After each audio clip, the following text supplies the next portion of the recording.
Olá, povo! Bem-vindos a mais uma aula de História. Eu sou o professor Marlon e hoje a gente volta para falar sobre... Ai, professor, diga logo qual é o tema da nossa aula. Hoje nós continuamos a falar dos negros. Sobre o quê? Objetivos da nossa aula de hoje. Vamos pensar a cultura afro-brasileira como uma cultura marcada pela resistência. Essa é uma palavra que vai aparecer muito hoje. Ainda, a gente vai refletir sobre algumas organizações de luta pelos direitos negros. Vamos falar um pouquinho sobre algumas dessas organizações na Primeira República.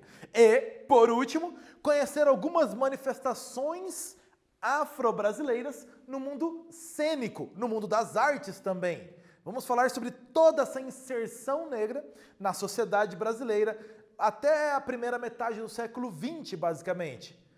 Ok? Certinho? Bora continuar. Galera, dá uma olhada nesses dois livros aqui. Você, bom aluno, inteligente, eu sei que é, já leu algum desses dois livros? Triste Fim de Policarpo Quaresma ou Os Brusundangas? Se você já leu qualquer um dos dois livros, você já teve contato com o autor dos dois, Lima Barreto, que escreveu, entre outros, esses dois livros. Se você nunca leu, ótima oportunidade, literatura brasileira, Triste Fim de Policarpo Quaresma e Os Brusundangas, ambos do Lima Barreto. Já ouviu falar dele por falar nisso? Lima Barreto, quem é esse autor? Por que que na hora de falar de cultura afro-brasileira, eu trago duas sugestões de livro para você? Por causa deste senhor, Afonso Henrique de Lima Barreto. Isso, ele que nasceu lá no finalzinho do século XIX, faleceu novo, com 41 anos de idade, ainda no início do século XX. Ele ficou muito conhecido por suas intensas participações na imprensa. Lembrou da última aula, Imprensa Negra? Ele também participou. E ele sempre foi muito crítico para denunciar as desigualdades e denunciar a ostentação da elite sobre a população negra. Então, ele carregou para a literatura essa carga social, essa denúncia social está presente nos livros dele. Se você não leu, vai atrás. E ele ainda usou uma linguagem coloquial. Lembrou das aulas de língua portuguesa? Linguagem coloquial, diferente da linguagem formal. Ele usou essa linguagem coloquial, diferente daquele português pomposo, daquela língua portuguesa cheia de palavras rebuscadas, de palavras bonitas. Ele usava a linguagem da população do dia a dia nos seus livros. Então, lembra da sugestão de leitura? Vai atrás. O Triste Fim de Policarpo Quaresma e Os Brusundangas. Ambos têm crítica social muito forte, falam da realidade em que o Lima Barreto está inserido de uma maneira muito forte. Mas, exatamente por ser muito coloquial, ele também sofreu uma espécie de preconceito no meio literário da sua época, exatamente por não usar o português mais pomposo como era a moda até então. Repara, ele faleceu em 1922, nós já conversamos sobre 1922, lembra? Modernismo, Semana de Arte Moderna, que a ideia é exatamente criar uma literatura brasileira. Então, mas ele faleceu antes dessa literatura brasileira, com uma linguagem brasileira, passar a existir de verdade. Lembra de uma das expressões? Nós precisamos brasileirar o Brasil. O Lima Barreto já fazia isso nas suas publicações então, à época, antes mesmo da Semana de Arte Moderna. Galera, para falar sobre cultura afro-brasileira, vamos lembrar da nossa última aula, que foi Imprensa Negra. E lá nós vimos que a imprensa foi um dos principais canais utilizados pela população negra no Brasil, no início da República, para mostrar o cotidiano dessa população negra para essa população negra.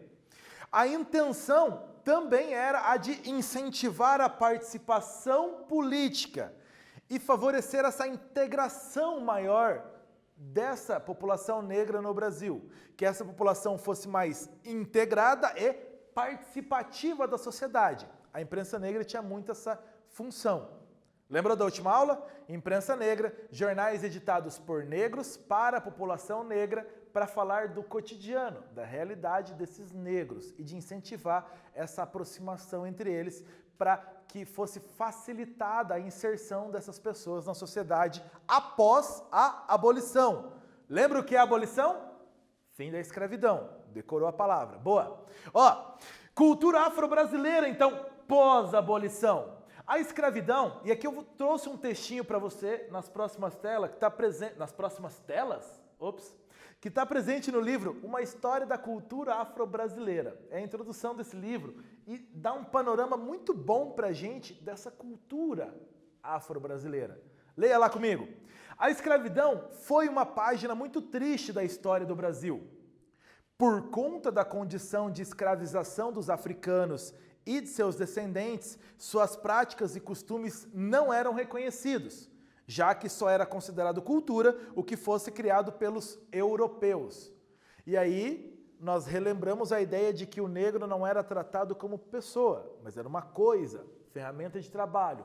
Logo, essa cultura negra era inferiorizada. Só era considerado cultura realmente o que fosse criado pelos europeus.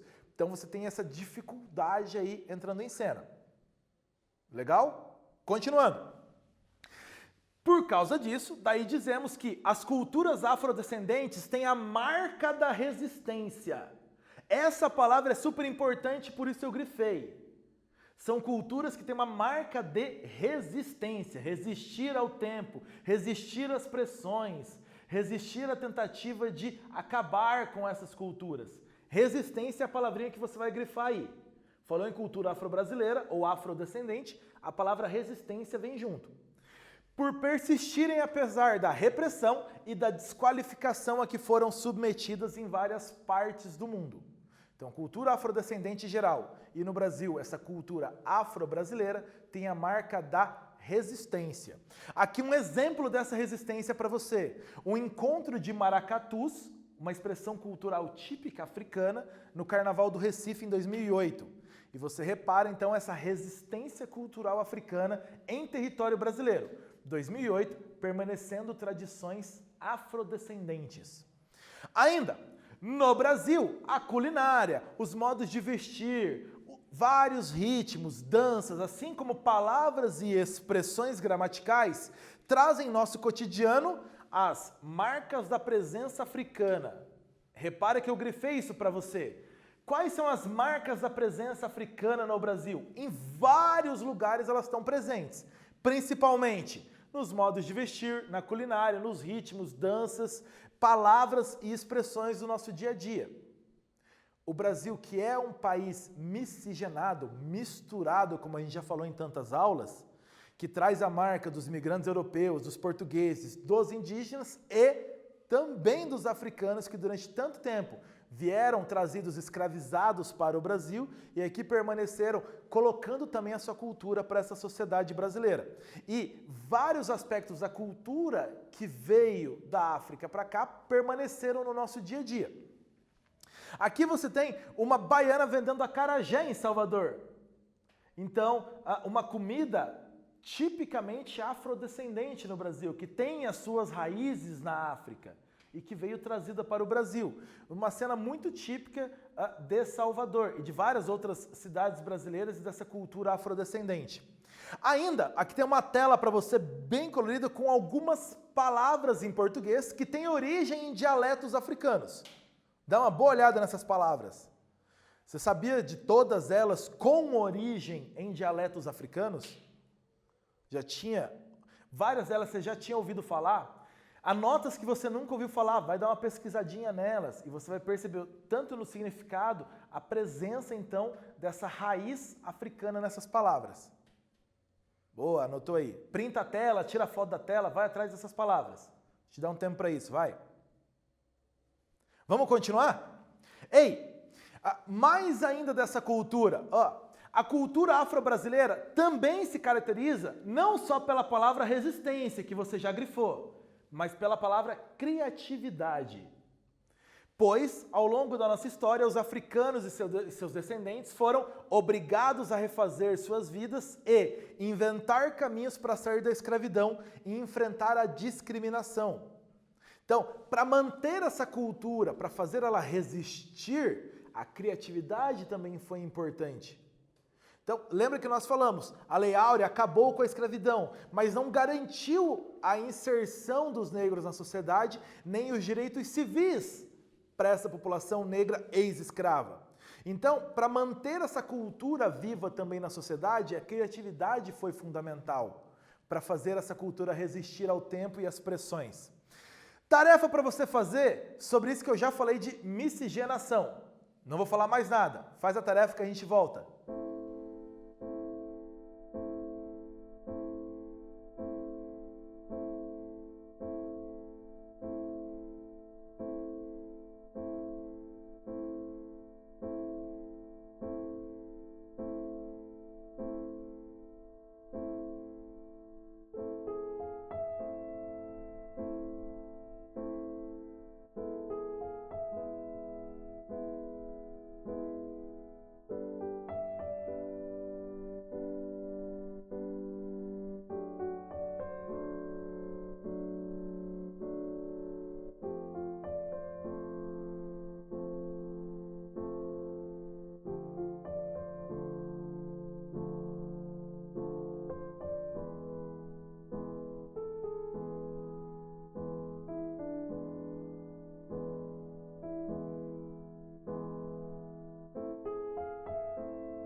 mapa do Brasil que marca essa mistura de povos. Você conseguiu perceber isso na imagem, né? Esse mapa do Brasil mostrando povos diferentes formando o que é o Brasil. Então, que mensagem que essa imagem quer transmitir? A miscigenação. Não lembro o que significa miscigenar, misturar. Então, essa mistura da cultura brasileira que a imagem está mostrando.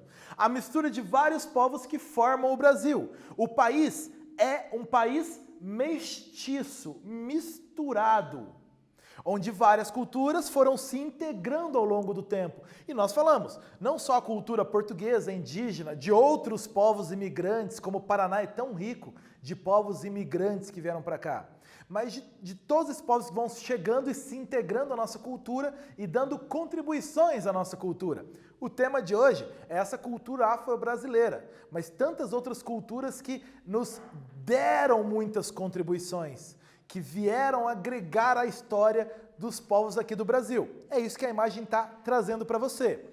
Para a gente continuar, Frente Negra Brasileira. Lembra que nós falamos no início da aula? Organizações para lutar por esses direitos da população negra. E a Frente Negra Brasileira foi essa principal organização aí na primeira metade do século XX, basicamente. Ela foi fundada em 1931 em São Paulo. 1931, qual é o contexto histórico? Getúlio Vargas governando, fim da política do café com leite, e essa promessa de que as oligarquias perdem poder e a população ganha força. Esse é o contexto, nós já falamos muito de Getúlio, tá lembrado? É isso. A Frente Negra Brasileira foi um movimento nacional de luta contra o racismo. Esse é o primeiro ponto da Frente Negra Brasileira, lutar contra o racismo. Só admitia pessoas que dessem prova de honestidade. Não podia ter histórico de crimes, tinha que ser uma pessoa aprovada pelo seu meio social. Então, pessoas de muita honestidade tinham que participar. E ela existiu até 1937. Por que 37? Ela foi fechada com a decretação do Estado Novo. Lembra a ditadura do Vargas que nós já conversamos? Estado Novo? Isso, fechou todos os partidos e organizações que podiam ter qualquer conotação política. A Frente Negra Brasileira incluída aí foi fechada lá em novembro de 37 com o Estado Novo. E editou um jornal que você já fez tarefa na aula passada falando dele. Lembra de uma das tarefas da nossa última aula? Com a capa do jornal A Voz da Raça, editada pela Frente Negra Brasileira. Ela promovia cursos de alfabetização de adultos. Você vai lembrar de uma frase antes, lá do Joaquim Nabuco e de outros.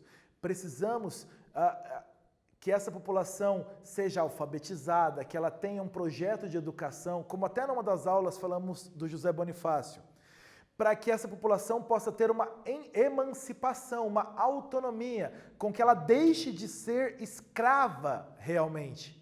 Então a educação tinha um papel fundamental aí. E a Frente Negra Brasileira inicia essa ideia com um curso de alfabetização de adultos, tirá-los do analfabetismo. Ela chegou a reunir 600 mil associados em vários estados do Brasil. E foi transformada em partido político lá em 1936, mas não disputou eleição. Ué, por que ela virou partido e não disputou eleição? Estava na tela anterior, você não prestou atenção? Em 37 foi tudo extinto por causa do Estado Novo. Por isso ela não chegou a participar de uma eleição que seria no ano de 38. Nós já estudamos isso. Lembra que o Getúlio anulou tudo. Ela ficou conhecida como a maior entidade do gênero de luta pelos direitos sociais dos negros da América do Sul. Maior entidade dessa luta. Frente Negra Brasileira, de 31 até 1937. Aqui tem uma foto dos integrantes da FNB, Frente Negra Brasileira, diante da sede dessa organização em São Paulo. Então, durante os 6 anos de existência, a ideia era lutar contra o racismo, combater o racismo e integrar esses negros à sociedade brasileira. A Frente Negra Brasileira, como uma das primeiras grandes ações, conseguiu com que na Revolução Constitucionalista de 32, Lembra que nós já estudamos ela quando falamos do Getúlio, no governo provisório? Isso, São Paulo brigou contra o Brasil para ter uma Constituição? Boa. O Exército de São Paulo criou batalhões com negros lutando. E essa foi a primeira vez que isso acontece no Brasil numa guerra. Muito fruto da luta da Frente Negra Brasileira em São Paulo. Conseguiu com que negros entrassem no Exército de São Paulo para lutar. Então, dentre outras várias lutas nesses 6 anos de existência. Sobre a Frente Negra Brasileira, tarefa e a gente já volta.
o que era a FNB?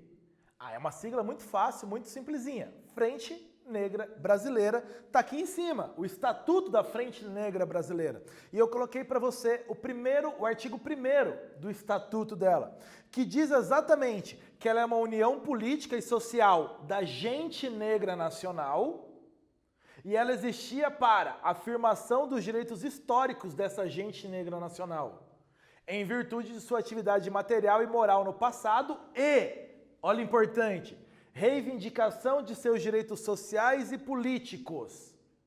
Reivindicar direitos. Portanto, qual a luta da Frente Negra Brasileira? Reivindicação de direitos sociais e políticos. Ela é uma união que existe para afirmar esses direitos históricos dessa gente negra brasileira, como aparece no Estatuto. Então, bem tranquilo, Frente Negra Brasileira, esse grupo de 31 a 37. Vamos ver se você escreveu parecido com isso.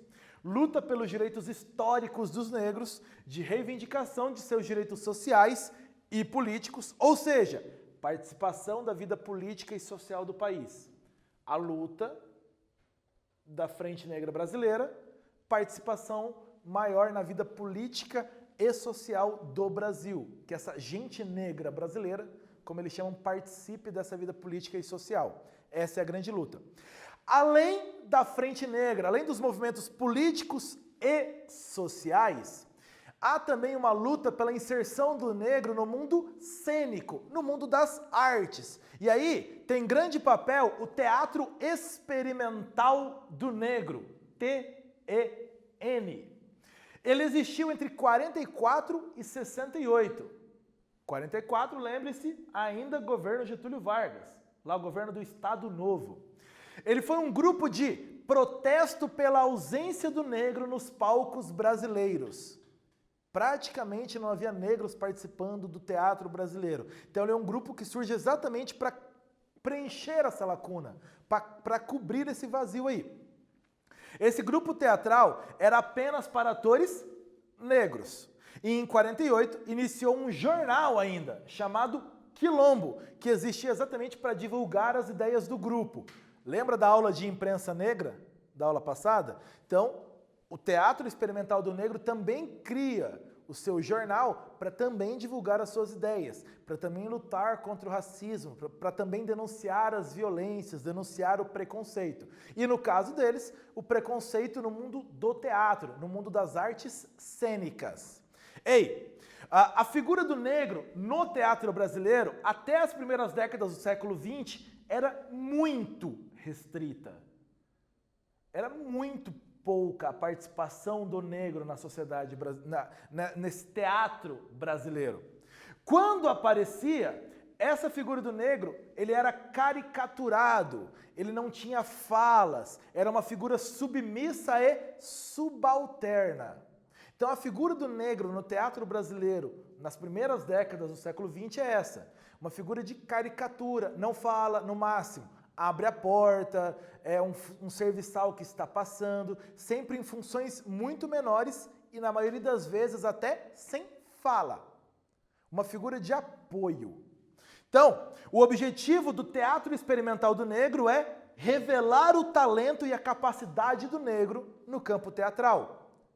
Repara que essa é uma luta que a sociedade negra toda está tendo de inserção na realidade brasileira. Lembra que nós já falamos disso em outras aulas. Existe uma capacidade do negro, como de qualquer outra pessoa. O problema é esses anos, esses séculos todos de escravidão que diminuíram muito a figura do negro, como simplesmente objeto de servir. Então o Teatro Experimental do Negro vem para combater isso até no campo das artes. Não é simplesmente alguém para servir, é alguém com capacidade criativa absolutamente igual a de todo mundo. Então, um grupo de teatro formado por negros para mostrar essa participação negra no mundo das artes cênicas. Aqui uma imagem de atores negros numa apresentação do Teatro Experimental do Negro. Se repara, atores negros todos em cena e em destaque. Você consegue perceber isso bem claramente, todos em cena e em destaque. Galera, tarefa sobre o Teatro Experimental do Negro. Resolve aí.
Você leu aí um texto do Abdias Nascimento, um dos criadores do Teatro Experimental do Negro. Então, um pouquinho do que ele conta dessa história do teatro experimental, dos seus objetivos, e a pergunta: que auxílio que esse grupo poderia dar nessa luta afro-brasileira por afirmação na sociedade? Vamos ver se você escreveu algo parecido com isso. A ideia era reabilitar e valorizar socialmente a herança cultural, a identidade e a dignidade do afro-brasileiro por meio da educação, da cultura e da arte. Ele valorizou a construção de uma identidade negra. O teatro experimental do negro vem muito nessa linha, uma identidade do negro também nas artes cênicas. Além, claro, de valorizar essa identidade no campo, usando a educação, usando a cultura também. Então, é uma luta, uma participação muito importante nessa luta por inserção, por participação. Fechamos aí? É isso? Galera, na aula de hoje nós conversamos sobre um pouco só dessa cultura afro-brasileira, principalmente na primeira metade do século XX no Brasil. Tranquilo? Tranquila aula, né? Então, ó, nós falamos que a cultura afro-brasileira é marcada pela resistência. Você grifou essa palavra, né? Lembra que tem uma outra palavra para grifar? Além de resistência, criatividade é outra palavra. A Frente Negra Brasileira foi uma importante organização de luta pelos direitos negros. Além da Frente Negra Brasileira, nós falamos sobre o Teatro Experimental do Negro, que mostrou o talento do negro também no campo das artes cênicas. Uma aula bem tranquilinha para você, a gente vai ficando por aqui, a gente termina e a gente volta na nossa próxima aula. É isso, galera. Tchau!